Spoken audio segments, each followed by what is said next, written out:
Hello, audience. There was a big snowstorm in New York, and some people saw that as a negative. I saw that as a wonderful positive because it allowed me to practice my drift game, and so now I'm basically a Need for Speed master. I'm just drifting all over Tokyo Drift style.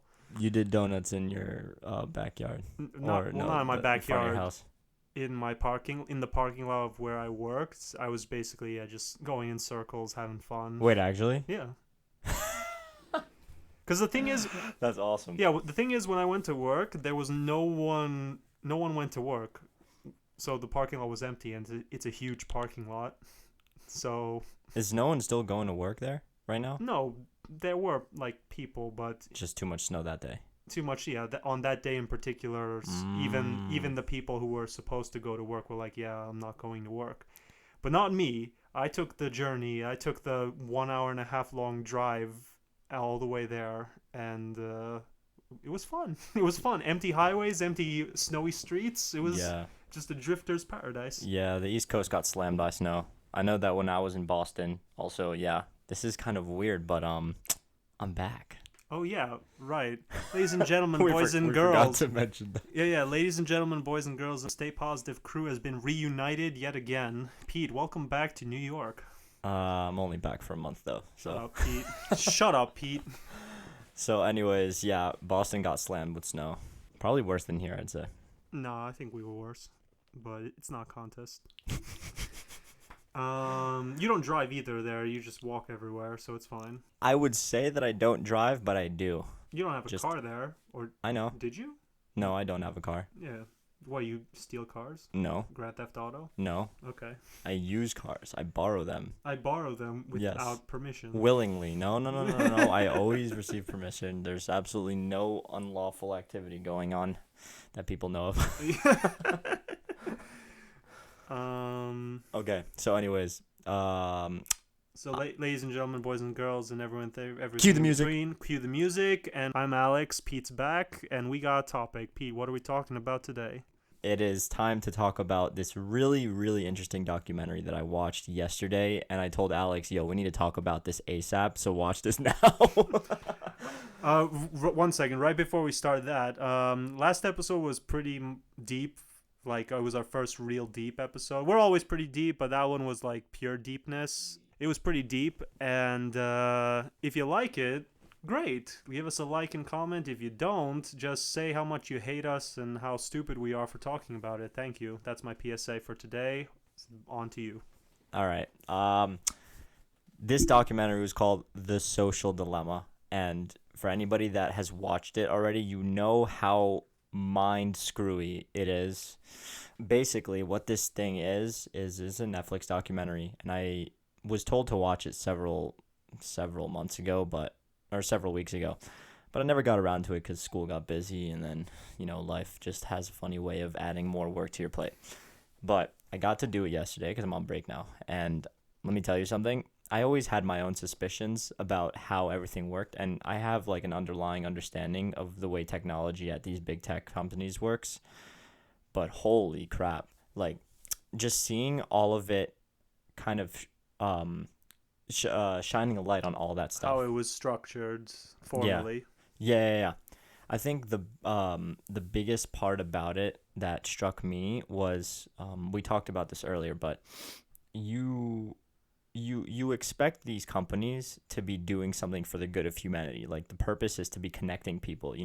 We're social creatures, right? And we use these companies or these services, Instagram, Twitter, Facebook, Pinterest, LinkedIn, all these things, social media, to connect with other people and to benefit in some way. Now, whether that's even remotely close to the actual case nowadays, I mean, let's agree to Question it. question it exactly, because we know for a fact that it's absolutely nothing close to what it was Originally designed to intended, be. yeah. Yes. But Alex, give me your thoughts on it. On the documentary. We could talk about the whole problem with social media after, but like, what do you think of the docu? It was a good documentary. It really does shine a light on anyone who like uses social media who has ever used social media will probably like understand the general notion, and they will realize that they fall into the category. Even I fall into that category to a little bit when it comes to YouTube. Mm. But no, it was a good documentary. It had some skits, and I liked all the professionals, all the former like CEOs and engineers from like Pinterest, Facebook, Twitter. I don't know if Snapchat was there, but Google, all the big names of social media. There were so many prolific names, and Yeah. they all were like, "This is scary," and the fact that they're admitting it is that's a plus, I'd say. Yeah. I wish the normal people would say the same things. Well, the problem is that normal people don't really understand how this stuff works. All they really know is how it affects their lives. And I mean, They don't even know it's- that, because if they did, they'd stop. well, I mean, they think it's affecting their lives in a positive way, right? They're sheep. I mean, if you want to add a comical twist to it, that's exactly what they are. They're being molded. So, but before we continue with that, let me just explain the premise so that people understand. All right. Basically, what these tech companies do is they outfit their services to be as addictive as possible. And I mean, this is common knowledge in the field of medicine.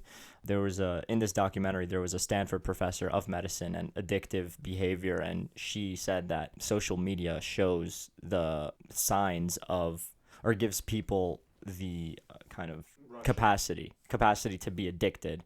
And like the dopamine rush, exactly. It's a scary thing, but basically companies, what they'll do is they'll try to make their services as addictive as possible, because there's this business model which essentially uses the people as the product. Their time is the Their attention, Yeah. more so. So this whole business model of advertising and ad time and ad space is really popular. And I mean, that's how Facebook, that's how Google, that's how Snapchat, all these social media apps, that's how they work, that's how they make their money. And if you didn't know that, well, just go on Instagram and see how many targeted ads are towards you. I mean, like, one of the best explanations is I mean, we were having a conversation, me and my friends, one day. This was like 2 or 3 years ago, and this is when I started first getting interested into like why this happens. We were talking about, I thought, something as trivial as Chipotle, right, in conversation. And then all of a sudden his phone was open, right? It was on Instagram. And then all of a sudden he refreshes the page, scrolls down, there's a Chipotle ad. And he's like, what the like, he was so surprised. I was like, dude, they're all holy listening. crap. Yeah. And it's actually legit. You know, these apps, they have the ability to essentially hijack your phone, listen to you, and you know, that way they target those ads and they sell that ad space. Not literally listen to you, but they track everything you like. They track how long you look at a picture. They track how long you look at an ad. They track which ads you click. They track which videos you click. They track how long you look at each video, what's in those videos, recommend you more videos, recommend you your friends' videos, and just, it's an entire web of complexity. But basically, it's a custom-made it's a custom-made social media feed specifically designed for you to make you stay on their app as long as possible, and the feed you have will always be different than someone else, and that's would you call it an issue, or that's just the premise? That's just the reality of how the social media works. Yeah, I'd say, I mean, the issue on a larger scale is the methods with which that they use to achieve all that. Now, I mean, you kind of touched on it, but essentially, like, what they're doing is doing everything possible to try to capture your attention, and this means essentially manipulating human behavior in ways that, you know, I mean, it'd be likened to mind control almost. Like, for instance, I think one interesting thing about the documentary was in the skit towards the end, this kid he was obsessed with getting his phone back. So after he succumbed to the not being able to have his phone for away from him for a week, he gets his phone back. He starts going on social media, and then slowly but surely, as this documentary progresses, you see like different scenes of him descending into madness on social media. Not like madness, but he's stuck staring at a yeah. screen. Yeah, and he just goes down a rabbit hole of different information and then false information and fake news and all the stuff. And then eventually, towards the end of the docu, he ends up at a rally where The girl he likes was like, "Hey, you no, want to dude, hang out?" that was his.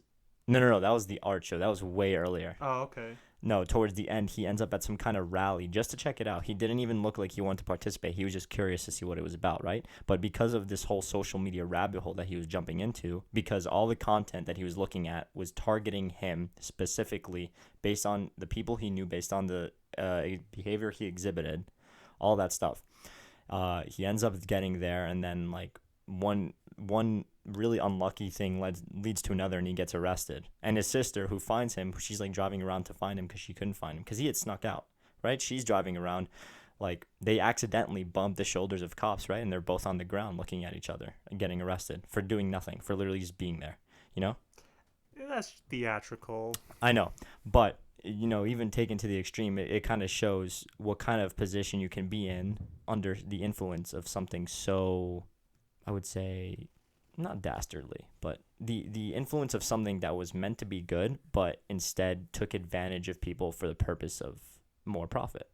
I mean, that's the thing with literally everything is like... Welcome to human nature. Yeah, something is always made for one thing and it's used completely for another thing. You see, I'm a huge tech person. Like, I love tech, and the way that tech goes or can go, the way it is going right now is not very likable, but I have to say it's really sad to see the way that it progresses in this fashion, because personally I think it's just fallacy to think that this is a positive to the world. I mean, do you think Mark Zuckerberg knew what he was building in 2004, 2003? None of them knew what they were going to build. They just built it because Exactly. they thought they had a good idea, and it Yeah. was Incredible ideas. and then it became mainstream, and like everything that's mainstream, Yeah. it gets horrible very fast. You think this is funny enough, I think this is a power thing. Like,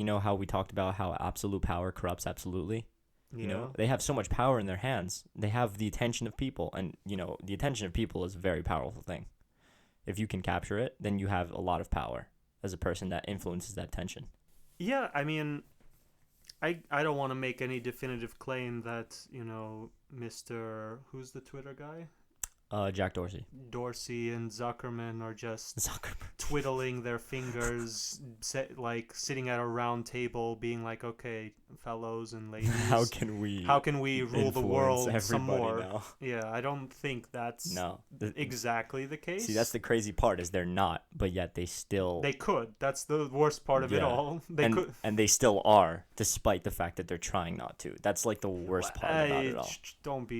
Don't say trying not to. Well, tried not to. Nowadays, I think they've been getting so screwed by antitrust and personal privacy. Like, there's a website that has all the privacy policies of every major tech company, and it like shows basically the privacy policy contract, Okay. right? And it grades them. And Facebook, I think, is like the worst privacy policy out What of does it all mean? of It them. means we have your data and we can use it however we want. I didn't read it. I don't have a Facebook account. I have Instagram, but I don't have a Facebook, so I don't even know what their privacy policy is. But I'm sure if I read it, I would find something very, very like not. You wouldn't be okay with. You probably. I mean, I've heard their privacy policy is pretty horrible, despite the fact that they are one of the biggest and most influential companies in the world. it's good to be first. Yeah, it really do be good to be first. So what I liked also was, you mentioned this a little bit, was the amount of people that they brought in to interview about all this stuff. And the guy that really started this whole ethical tech kind of movement Was the first guy. Yeah, the first guy, the guy that worked at Google. He was working on Gmail's UI UX, and essentially like wondering, why am I so addicted to this? Like, he did some personal introspection. I don't know. This guy probably did shrooms or something and was like, damn, this is really addictive. I need to do some. Don't say anything too speculative. No, I'm joking. But basically, what happened was, after doing his own kind of self check, he realizes, wow, okay, who else thinks like this? And so he asks a couple people, right? And then he's like, okay, wait, this is kind of freaky. I'm going to actually do some more research. I'm going to make a presentation about this. And so he does that. And all of a sudden, it spreads like wildfire within Google. And then eventually, I think the day he releases it, Larry Page, The CEO. CEO at the time, yeah, he hears about this in on 3 separate occasions in meetings that have nothing to do with each other. And he's like, oh shit, I gotta address this, as like, this is my company, right? Let's figure this out. And this thing just kind of snowballed. I don't know what year it was, and I forget the guy's name, but it's very, very accessible information if you want to look it up. I mean, the thing that bothers me is, well, what now? Like, I was literally thinking all day today, because I watched it today. How do you solve this? Because, like, to solve this kind of problem would basically mean turn off the majority of social medias. Well, I can't tell you definitively how to solve it, because that would involve me essentially creating the next greatest social media thing that is completely ethical. And if I did that at this very moment, well, I don't trust anyone to not spread that idea right away. Your $1 million idea will be kept secret for now. Yes, exactly. But I have an idea. All right, let me tell you some But of no, the actually, ideas. I'm joking about not saying it. I think for starters, you need to not leverage human psychology, because that's essentially what they do, right? They're writing algorithms, and I think what they touched on, which is, like I said, an interest of mine, so I know a lot about it already, is the fact that AI is basically running the show. And it's true. I mean, all these algorithms, they are machine learning algorithms. They are trained models that follow certain characteristics and certain behaviors based on their users. And once they do that, they're able to, once trained, provide the best recommendation. Because ultimately what a model will do is it won't give you a definitive answer. It will give you a probability of something. That's how machine learning works. Yeah, no, at the end of the day, we use artificial intelligence a lot on this show, but just to like really sum it up, basically it's just calculating how long you look at every single thing you look at. And it basically creates a percentage. Okay, what if I give you this video, what are the chances you're going to click on it? And it basically just picks the one with the highest percentage based on your entire history, so long as you have like an account and a history, which you will have. Yeah, I mean, the crazy part is that I wonder when they started outfitting their websites and their services and everything with the ability to track absolutely every single part of a person's usage. Like Facebook, for instance, I guarantee you they were not doing that at the start, right? But in order to sell ads, to make them more customized, to be more effective, and to make more money, they had to have started it somehow. No, I think the second ads were introduced to all the social medias, that was the point where they were like, okay, we need to convince people to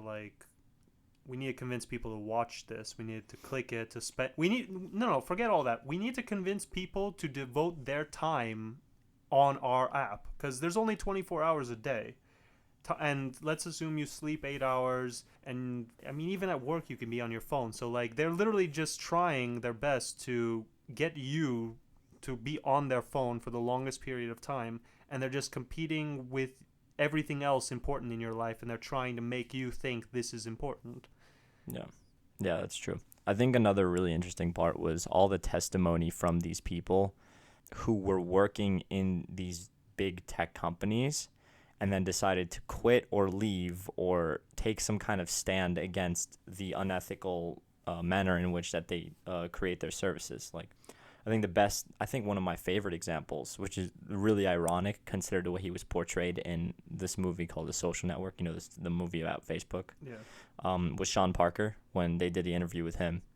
And he was saying stuff like about how Facebook was like one of the next best thing. There was the next greatest thing to happen since Microsoft and Apple. And I don't remember exactly what his words, but the notion that came off was we had absolutely every idea what we were doing, and we kept doing it. And he said those words, and I was like, dude, you knew what you were doing. You literally, you had it in your mind that you were manipulating people, or you were going to try to manipulate people in order to sell. Who was this? Sean Parker. Who is he? He The second guy? No, not the second guy. He founded Napster. Do you remember the founding foundation company for illegal MP3s online? He created that. Okay. And so he got really famous, but got screwed over by all the record companies and like everybody that claimed copyright fraud and everything.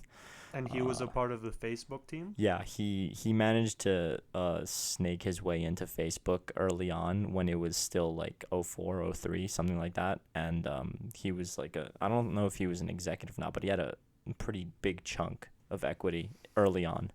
So he was an influential person, whether they liked it or not. And I don't know, based on the movie, which, I mean, everybody's seen that movie more or less. He wasn't portrayed in a very great light, I think, even though he's very intelligent, like one of the most intelligent people on this planet. You make that sound like smart people are always nice. They are No, not. they're not, unfortunately.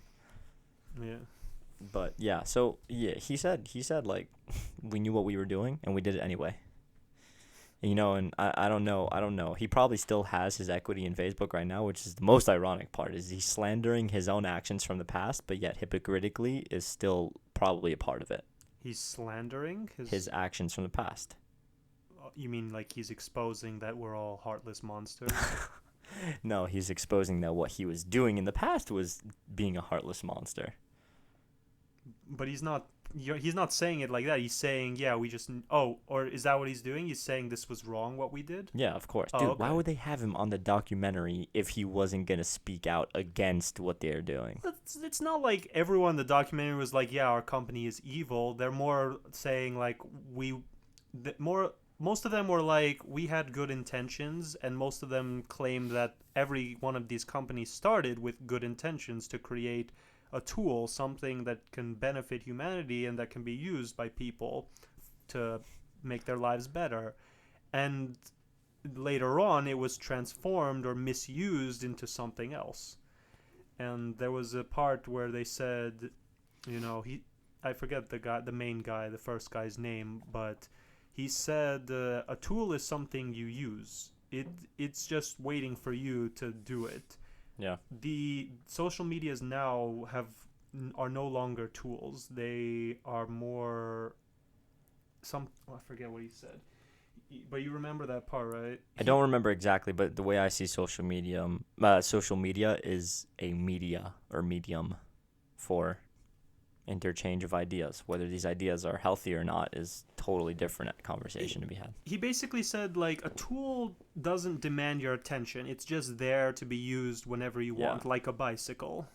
Yes, I think I remember that. But the social medias are no longer simply tools. They're not just there for you. It's more like you're there for them nowadays. I mean, it is exactly like that. And they demand your attention, they crave your attention, and they are doing everything in their power to make you give them that attention, which sucks. Yeah. I think what I was going to go into was kind of, I mean, because this guy is a very interesting character, you could say. But my favorite person that they interviewed was Jaron Lanier. Do you remember who that was? The long-haired guy? The long-haired guy looks like an absolute hippie. Mad scientist. I don't know if he looks like a hippie. It's the large gentleman with very long hair. Yeah, and the pointy beard. Yeah.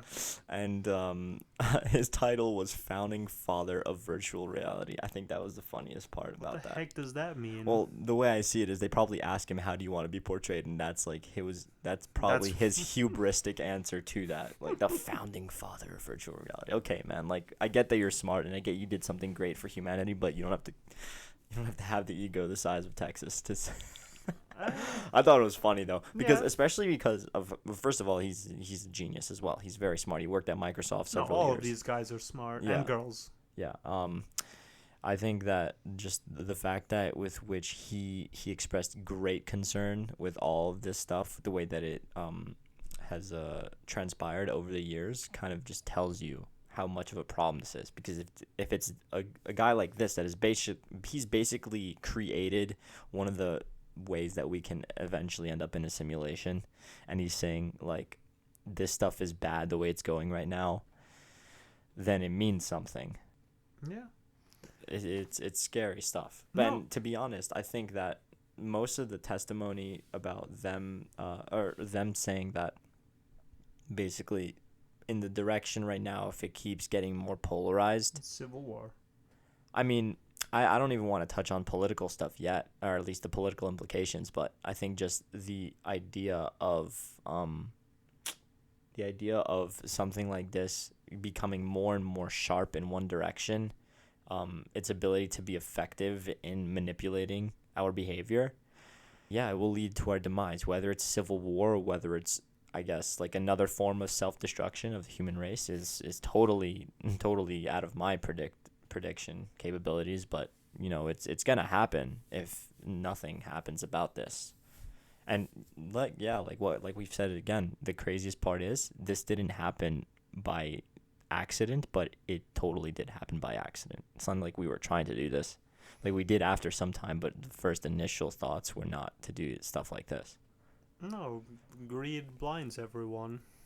Yeah, that's a fact. Greed does blind people. You look pretty puzzled. What's going on in your head right now? I mean, you don't want to talk about politics. And No. I said not yet, but we can do it now. I just wanted to get a thought out. Oh, okay. I mean, the scariest part is what happens if at any point in time these people want to just ally themselves with a government. That's exactly what they made. The point they made. They in did the that in documentary. Myanmar, yeah. Yeah, they made that exact point. Like That's how horrible. Brazil, and like the people in Brazil, of course, like I try to see things as like objectively as possible, and so this documentary was showing like the bad stuff about how this stuff was affecting kind of political agendas in other countries, and how people in Brazil were chanting Facebook because that's essentially how that political campaign happened, was over Facebook. And then like the whole US election meddling, and then the Myanmar situation as well. For those of you who don't know what happened in Myanmar, every time you buy a smartphone in Myanmar, the government preloads Facebook on it, which is harmless, right? Except when it's the government giving you all the news you want to see. That suddenly changes things a little bit. Just a little. Dad. Yeah, I mean, also like Google, for instance, if you type in something, it will those little pop-ups that you get underneath the possible search results that you could get. Yeah. They vary on your location. If I Googled water bottle is in New York, I'd probably get a different set of suggestions than I would in LA. Yeah, if you Google flat Earth is in New York, you'll get is fake, and when you do it in like Portland or Seattle, you'll get it's real. But like it's basically true. That is so funny. It's basically. You're saying all flat earthers originated from Portland, Oregon. I'm saying, every nest needs a hive, you know what I'm saying? They need to originate from somewhere, you know what I'm saying? Let's be honest, they all come from LA. Let's be honest. Or is it what's the name of the place in Arizona? Is it Phoenix? Starts with an R. No, it starts with an R. Rosedale? No, not Rosalind? No. No, you know what it's Rosdale? like. Roswell. Roswell. New Mexico, not Arizona. Roswell, New Mexico. But I knew what you were saying, yeah. Yeah, Area 51's fake, by the way. I mean, it's not fake, we just don't know what's in it. Okay, but yeah. These social media companies are just basically becoming media for social and political agenda. We need not we need to be pushed. I want to read 1984. Oh, dude, you have to because we're living it right now. Have you read it? Yeah. I need to read it. Read it again. I haven't read it. I just I read a plot synopsis. I'm like, and I know the author, George Orwell. You know him personally? Yeah, I've met him. Okay, fair enough. In 1984. Excuse me. He wrote the book in the 60s or 60s. Oh. Okay. Fine. I'm pretty sure. I thought it was the 50s. I thought I it could was be wrong. 63, 64. It doesn't matter. It matters to me. All right, while you're looking that up, I do think that we're basically living in in a literal 1984 situation. Not yet. It becomes 1984 when the government controls this. When social media people ally themselves with the government. That's when we're done. We're in trouble now. Because now essentially the government controls if there comes a point when the government controls what you see and what your news is, it's just it's more than propaganda. It's literally just mind control at that point. Yeah, I mean, this is messed up to say, but it's basically taking us back to what was going on in Russia post World War II. No, like the Nazis did it and the Soviets did it. It's like, and this was before without social And media. the This is craziest part is two different sides of the political spectrum yeah. doing the same thing. That's like let that sink in for a second, because it's not about political agenda here. It's about Power. literal power. Yeah, it's horrible. If you manage to convince the people you're the good guy, guess what? You control them. Yeah.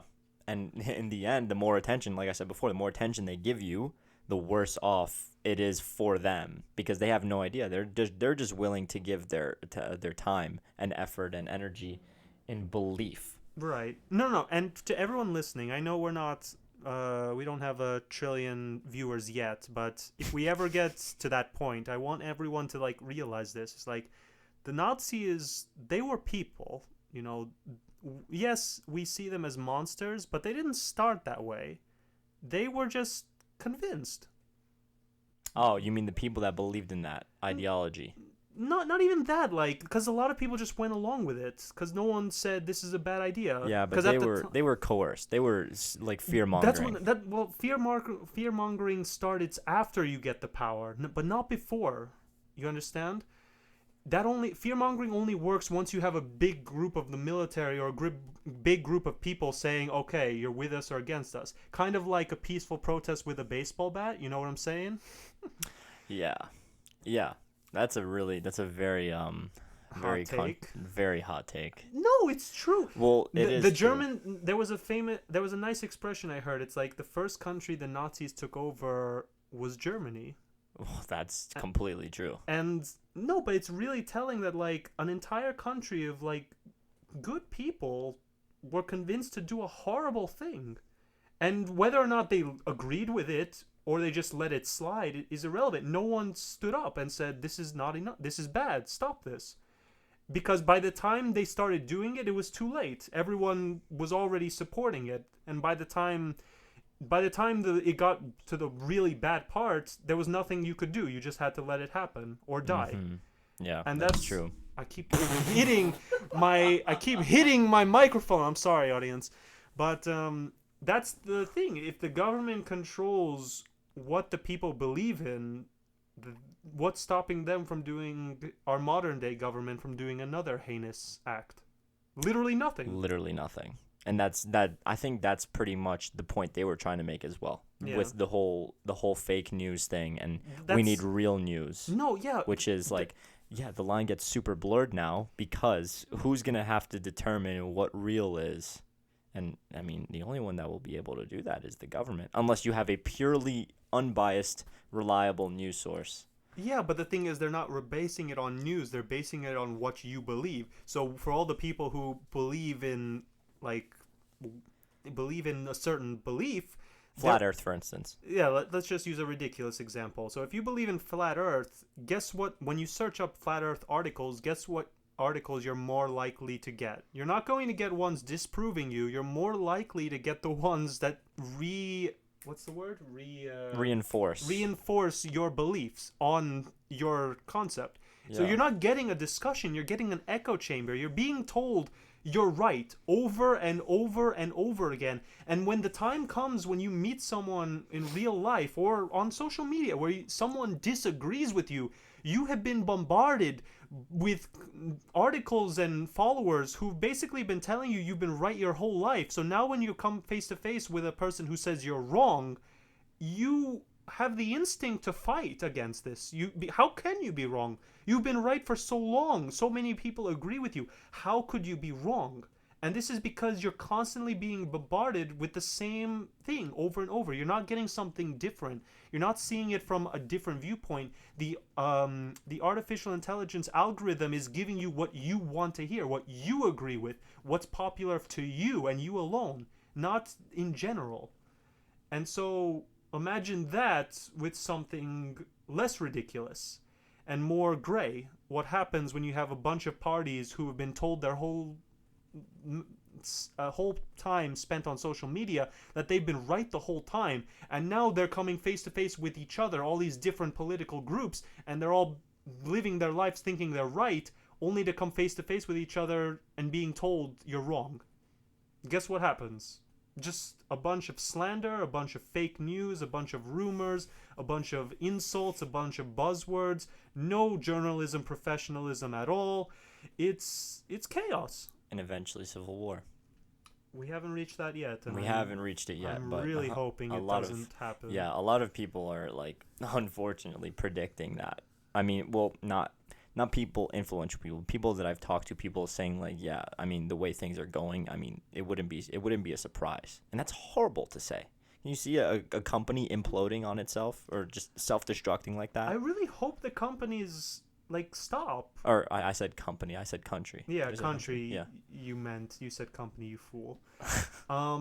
I really hope these social media companies don't take it too far. Like, I understand money is money is money, and if the government funds you, that's great. You're making what, $1 trillion of taxpayer money now. That would be awesome if you're Mark Zuckerberg or Jack Dorsey. That's awesome. That's great.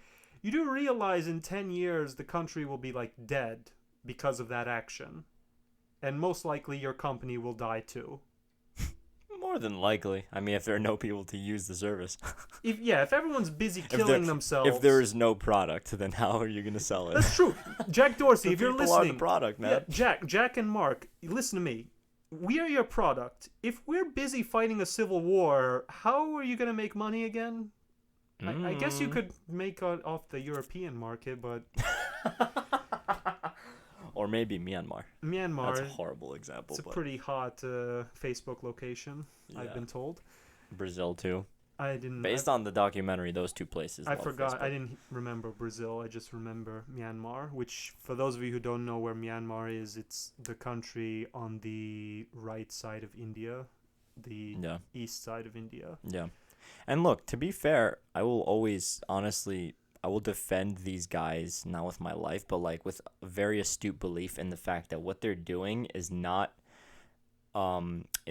really their fault. Like, yeah, because they started it and because they laid the foundations, they are going to be blamed always. But in the end, it's kind of like, how can you affect really the way that the fourth generation of your family is kind of being raised, right?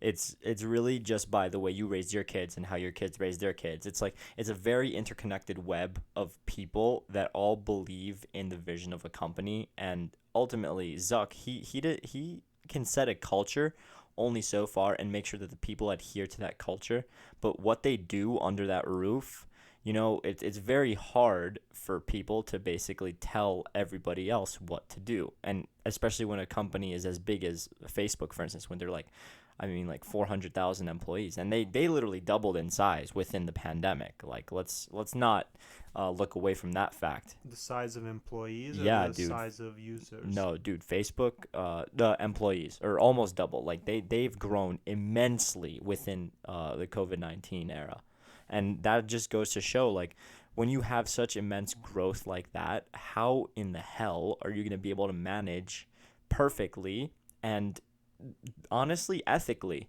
like, how the work is getting done and how that product is going to be sold? And I mean, in the end, it's like a very big balancing act, and that's why these companies are really getting flack for it right now.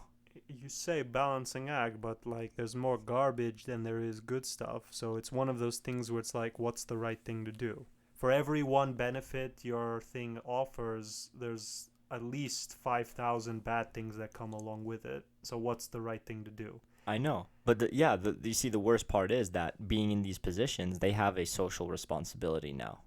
And that's unfortunate truth, but But they it didn't happened. ask for it, and they They don't have didn't, really any reason to care. which is the worst part, because if they don't care, then you're basically hurting the human race. If they do care, but care in the wrong way, then you're probably just going to make another beast that nobody ever saw coming. Do you think competition would? But I don't think competition would help at all. yeah. There needs to be general reform to the idea with which these products are sold. Do you think? By products, I Do you mean us. think? Do you think it would be really I wanted to say before some of my crazy ideas. What if they created it such that after like 9 p.m. the social media doesn't work anymore for you? That Like I don't know limits if that how works. much you can use it.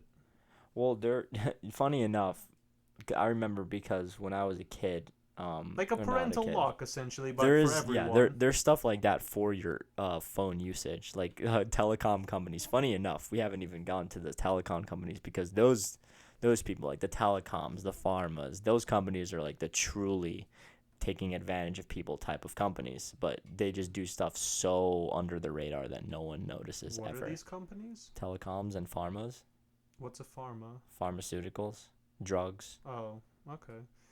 And telecom is like not Capcom, Uh, Comcast, yeah, and AT&T, Verizon, oh, all these things. Well, they basically control our connectivity, yeah. our internet, everything. Um, they had this thing. I remember when I was a kid that I would have my data shut off during school hours so that I couldn't text, and because the school Wi-Fi like was really shitty. I remember it was like impossible to use iMessage. My dad was like, "Yeah, I'm not gonna let you text because you're texting these people during class and you're just not paying Is this attention." a good thing or a bad thing? What do you Um, think? Your opinion? I honestly, I didn't like it at the time. Of course, you don't like it, but it's not for No, what you I'm like. It's thinking. what's I'm best for thinking, man. you. I'm thinking. No, Let me no. think. What is best for me is not. I think it's actually a bad thing, but not for the reason that I don't like it. Rather because of the fact that somebody else is controlling my instinct, to perform an ability or to perform a behavior. Right? It should come from inside me, and that's how people should think. But if someone else is essentially controlling my initiative, then that's not a good thing. You're like, oh, I understand we promote self-awareness and self-reflection, but like we're now talking about society level self-awareness. Yeah, but it's still important. No, no, it's 100% important, and I 100% encourage people to, think about their lives and think about like what every decision Something they as make. trivial, yeah, something as trivial as texting during class, and like the fact that if your parents would turn off your text during school, like realize that that's kind of on you. And No, yeah, to be responsible for yourself, and to those of you who have the fortune of living in a country like America, to realize how nice it is here, and to any country similar. But at the same time, it's not like you shouldn't let it take control of your life, and you shouldn't put so much emotion behind something that doesn't really matter in the long run anyway. Like if you care about it, it shouldn't really come from social media. It should come from your own belief. You shouldn't care about something because 10 million people like this tweet. So that means you need to be the 10 million and one person to like it. You yeah, know? but you see, the crazy part about that is it's a really chicken and egg story, because ultimately, if there's no medium for us to actually obtain beliefs, how are we going to have anything to believe in? And ultimately, and I mean, for kids nowadays, especially like our generation, I mean, you're a little older than me. For kids, the parents are supposed to do that. Let's just get that out of the Yeah, way. but I mean, for the people that grew up with this tech, which is basically the Gen Zers and like the late millennials, as like because we basically went to middle school when phones started popping off and all these social media companies started becoming way more popular. Yeah, but I didn't have a phone until I was like 15. And Yeah, I even know. then, I didn't have like internet access phone until I was like 17. Yeah, but what my point is that if there's no other way to obtain those beliefs other than your phone and your social connections to everybody else using the internet, I mean, what do you expect? It's gonna happen. That this stuff is, if there's no other way, like people don't read anymore. I think I'm like one. I talk to people all the time, and or like when I like to meet new people, I ask them like what's their favorite book, And dude, no one reads anymore.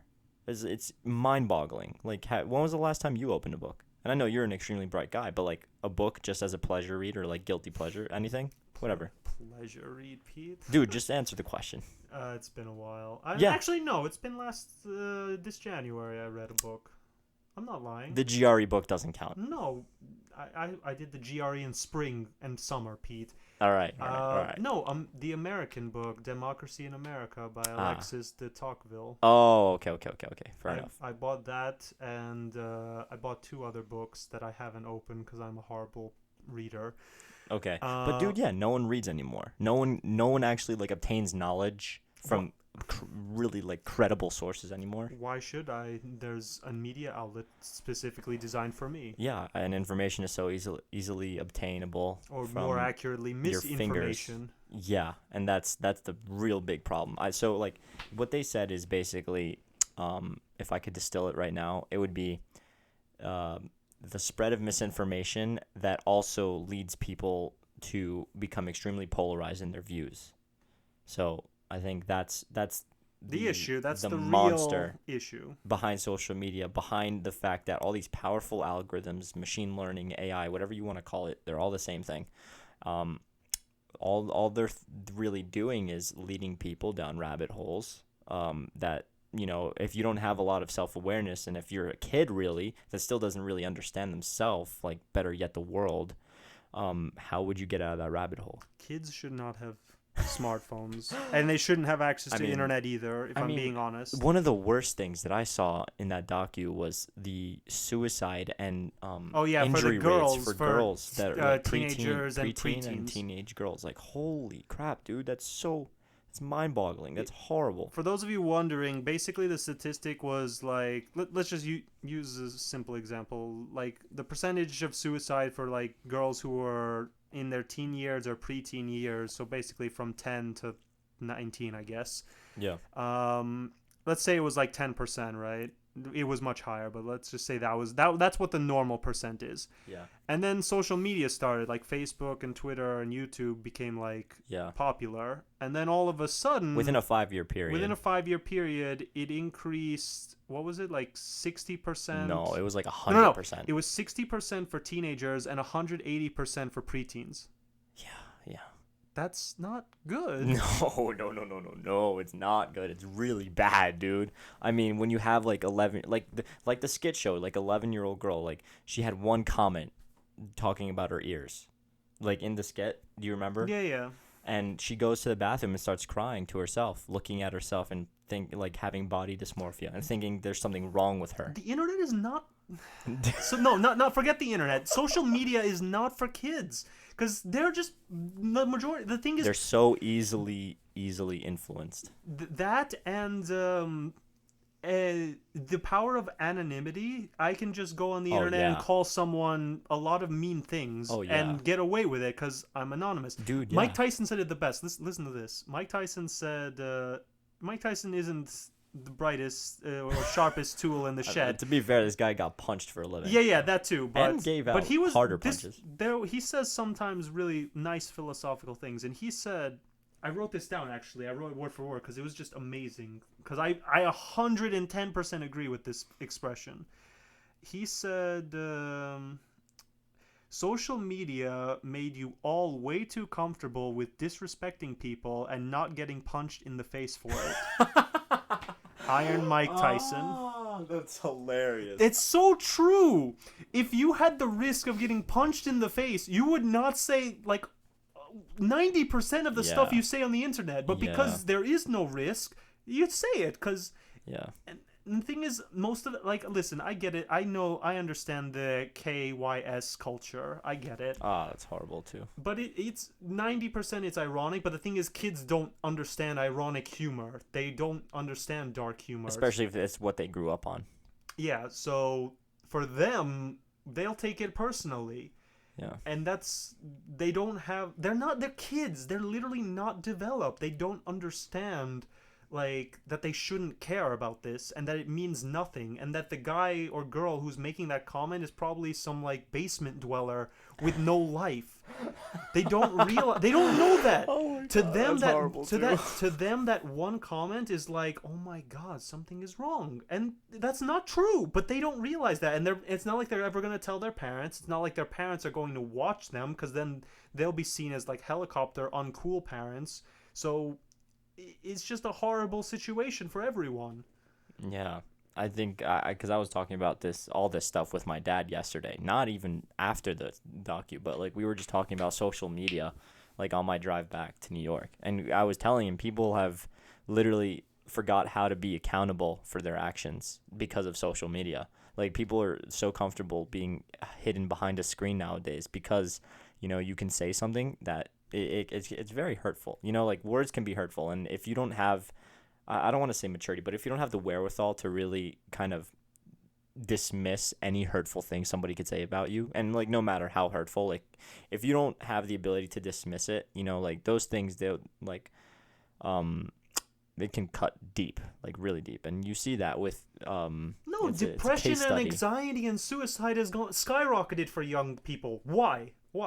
It's because of this. They're on their phones, and if some mean person, if like a bunch of mean people, a bunch of edgy teens are like insulting you, and you're just like an 11-year-old, and they're all saying kill yourself, it's like, what do you think's gonna happen? They're gonna be like, haha, JK lol. No, they're gonna look at that and be like, is something wrong with me? Am I ugly? Am I stupid? It's like, and it's gonna hurt them. Yeah. Not everyone, but most of them. And it's not like their parents. It's not like, and no kid would ever show their parents what they are on social media. Oh, definitely not. I know. I never wanted to when I was a kid. Yeah, so basically these kids are gonna suffer in silence, basically, and we know that silence, at least when you're dealing with stuff, silence is 1,000% the worst possible thing to do. You need people. That's how you get depressed. That's Yeah. literally how it happens. It's like you're basically suffering and you don't solve it and you don't talk it through. You're just suffering. Another thing about this is you brought up about the polarization. It's like people dehumanize you just for disagreeing with you. Yeah. They don't see you as people anymore. Yeah. Just because if you don't share someone's belief on anything, suddenly you're not human anymore to those people. Yeah. And so it makes it all the more easier to say such horrible, nasty things and lie about these people. Yeah. To slander them, to humiliate them, to belittle them, to frustrate them. And that's horrible, because at the end of the day, we're all people. And yes, our beliefs might not be always in agreement, but I'm no less a human as you. The famous expression agree to disagree, I feel, no longer exists in our modern era. No, it definitely doesn't, man. I haven't heard a person say that. I'm the only person that ever says that when I'm talking about something that's like highly controversial amongst other people. I always say, let's agree to disagree, but here's what I think, and I just want you to try and disprove me, or just pose a question to me as to why I'm wrong. No, yeah. Every time I'm talking to reasonable people... I love this. Tell it. Every time I'm talking to reasonable people, I'll do one of two things. I'll just ask them very simple questions to see if they can, like, prove their own belief, or I'll just give a very, very, very minute version of my belief, and then I'll ask them what's wrong with my belief. And usually, they can't answer. They're just stuck being like, well, and it's like, well, you're ugly. Yeah.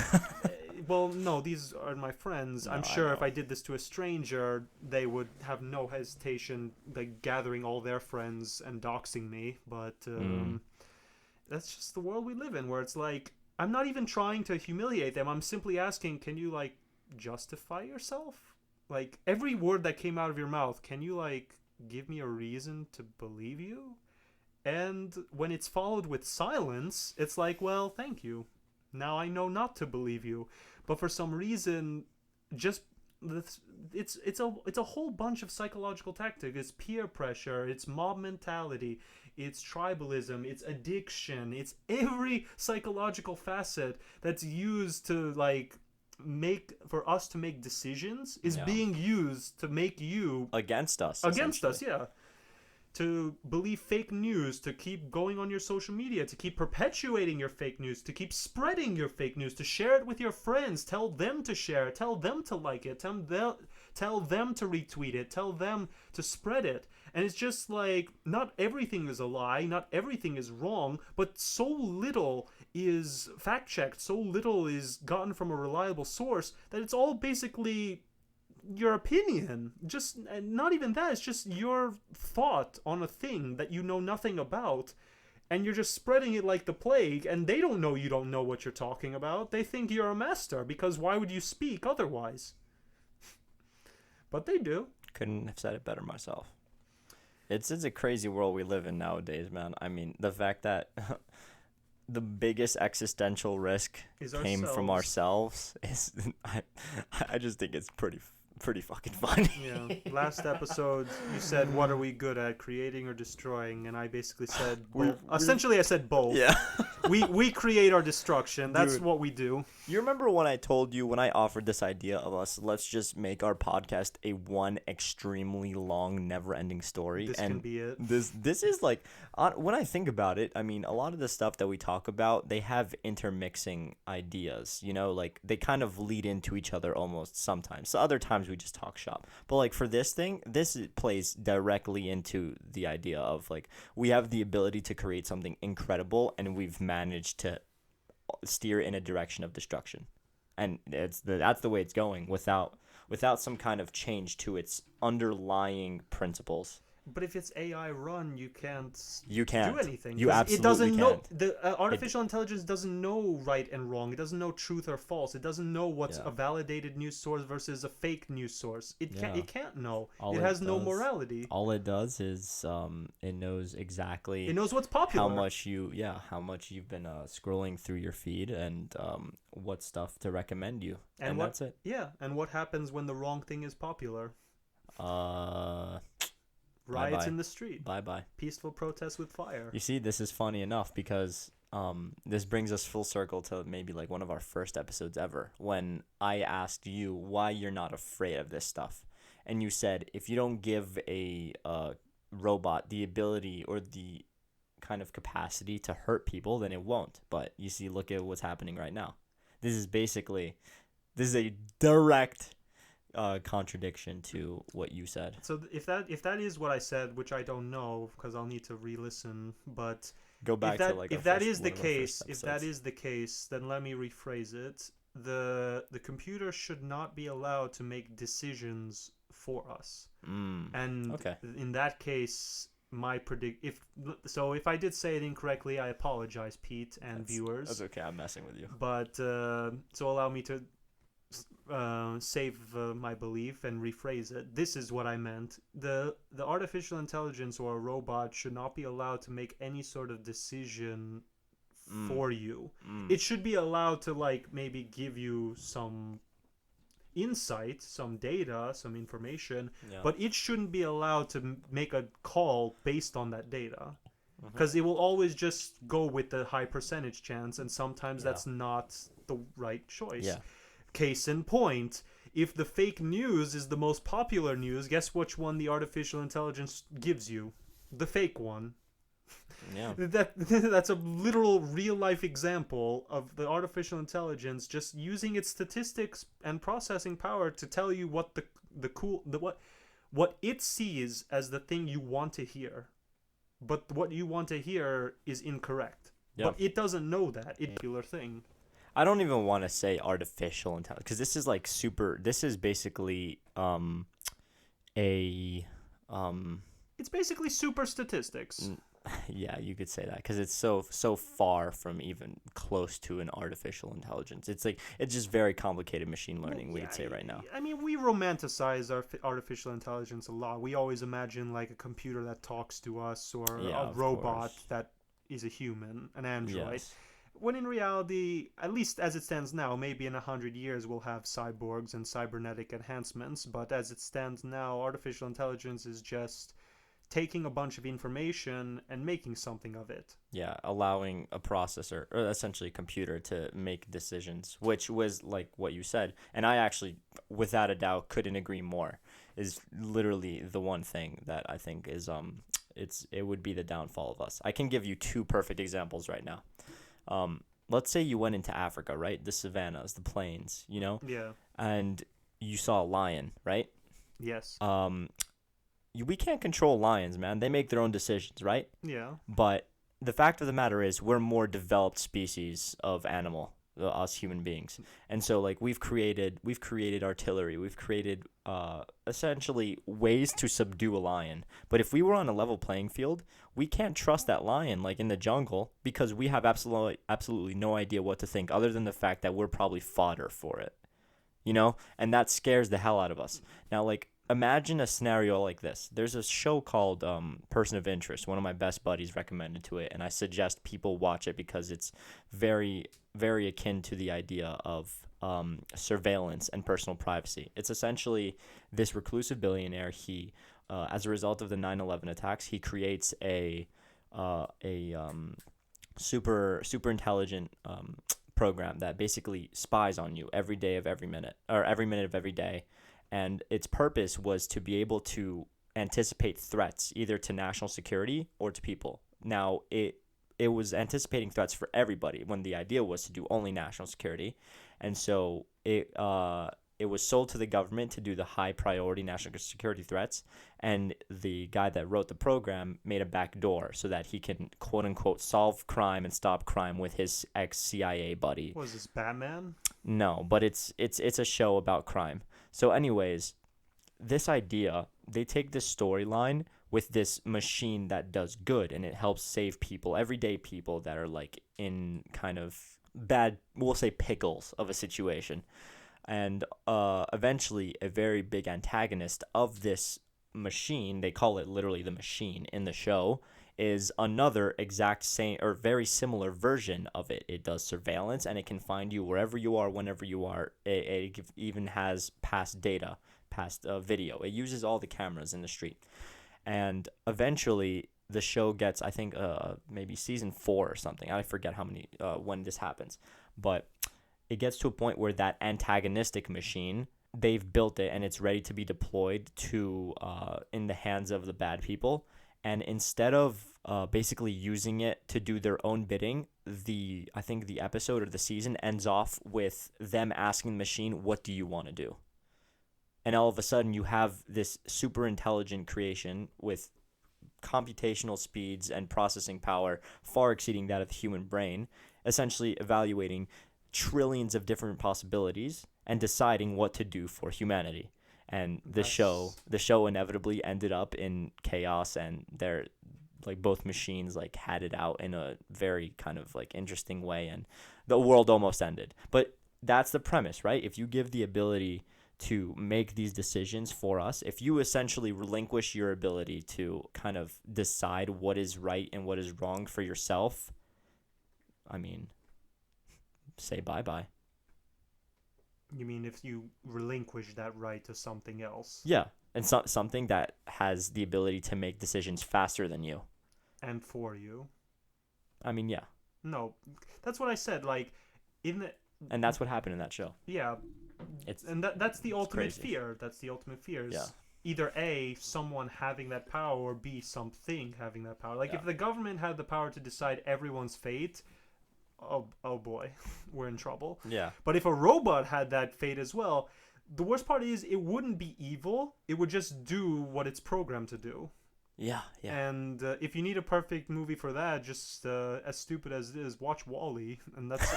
You're laughing, but that's hilarious. It is a perfect example. Dude. It's such a great movie. Because all the robots are just doing what they're programmed to do. And oh my god, that's such a great example.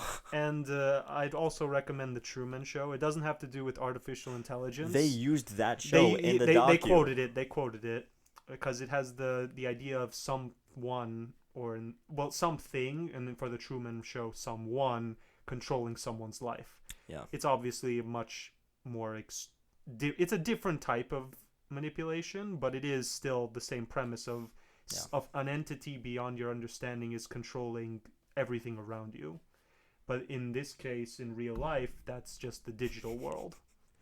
Yeah. You also cannot keep your head away from that mic. I have to be close to talk to the Yeah, mic. I know. I'm messing with you. Damn, dude, that's a lot of heavy stuff we just talked about. Welcome to 2020 or end of 2020. Social media is basically taken over maybe 3 billion people's lives. People care about it only for to It's, get not only their information but their social acceptance. And I think yeah, if but we that's don't do been like anything that for about it, years. yeah, but we had to deal with people face to face. Nowadays we don't have to. And if that becomes the new normal, which quite frankly it has, if it keeps going and keeps becoming more sharply chiseled into that normal, into normalcy essentially, then I fear. I like, and I'm not very cynical about many things, but this is something that I'll be honest, like I just don't see a good ending for us. It's just echo chambers. Yeah, That's the man. biggest problem is people need to be told they're wrong, or not even wrong. They need to like see the world in a different light Yeah.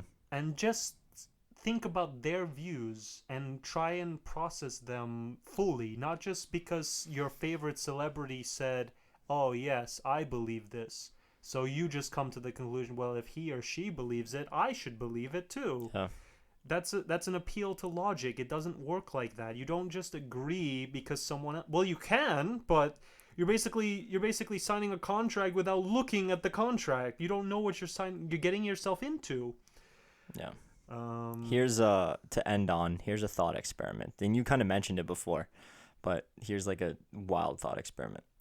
What do you think would happen all over the world? I mean, literally every little corner and crevice and part of the this planet. What do you think would happen if every single social media outlet was off for a day? for, Just for a day, nothing. But if the whole internet was off for a day, no, no, no. that would Just social media, not internet. that would be I don't know, because people can go on like Reddit or Quora and just be like, "Is Reddit down?" Because that actually happened once. That actually happened. YouTube was down once, which made me I remember it. it made me feel because I was just like going on YouTube and I'm like fix how to fix YouTube. What's wrong with YouTube? And like my parents, we have a smart TV, and the YouTube wasn't working for the TV, and they're like, "What's wrong with YouTube? What are we doing wrong?" So we're spending all this time trying to get YouTube working, and it just made me like when I looked at that, I'm like, man, I'm Hindsight is 2020, man. hindsight is 2020. But hopefully we'll be looking at oh, funny enough, 2020 with not 2020 vision because 2020 has been 2020 is whatever. still here. There's 10 days left. A lot can happen in 10 days. Dude, honestly, yeah. Did Like you I see what remember. happened like today or yesterday? No. A volcano erupted in Hawaii. Did it hurt? Were there casualties? Did it hurt a lot of people? I have no idea. Probably I hope not. because there was an earthquake and that triggered the Ah, shit. volcano. Okay, well, hearts go out to the people that were affected if they were affected at all. I really hope casualties are to a minimum, and if they weren't, Damn, that sucks, all my man. sympathy goes to everyone. But like 2020 is just not giving up. It's like it's drawing it out until Hey, the very end. Listen, man, if I'm gonna be honest, I just think of 2020 as another year in my life, and I don't see it as any worse or any better than any other year. I mean, yeah, it's been a collectively bad year because of all the stuff that happened that affected so many people at the same time. So everybody just collectively thinks Suffered at the same it's time. the worst year in the history of humanity. But It's not the worst year no, in the you know what? history, but for us it is. I disagree. I Would- think that it's just another year, and because, like I said, events that touched so many people's lives at the same time occurred. Everybody just has the quote unquote mob mentality, and I feel like if we can figure out a way to get past it and just think of it as once again just another year, like it's another chapter in the book of your life. If you can figure that out, then. But I mean, we'll leave this conversation for our end of the year episode. Yeah, I mean, With all that being said, Alex, send us off. with all that being said, I humbly implore everyone who we all know, the Stay Positive viewers, they are not sheep. But to all those, I'd just like to casually remind you, please don't be sheep. Don't be sheep. Don't try to minimize social media activity as best as you can. Like, listen, we all like having fun on social media, but just Pete likes to do dopamine fasting, and I recommend doing something of a similar suit, just to show self-restraint, just to show you are the master of your own life. You can control yourself. You're not a pawn in some rich billionaire's little game of chess. You are your own man or woman, or anything and everything in between. Kings and queens out there, everybody, all of you. It's true. And when you're fighting through it all, and when you're being your own individual, just remember to always Stay positive. stay positive, everyone. Have a good night. You.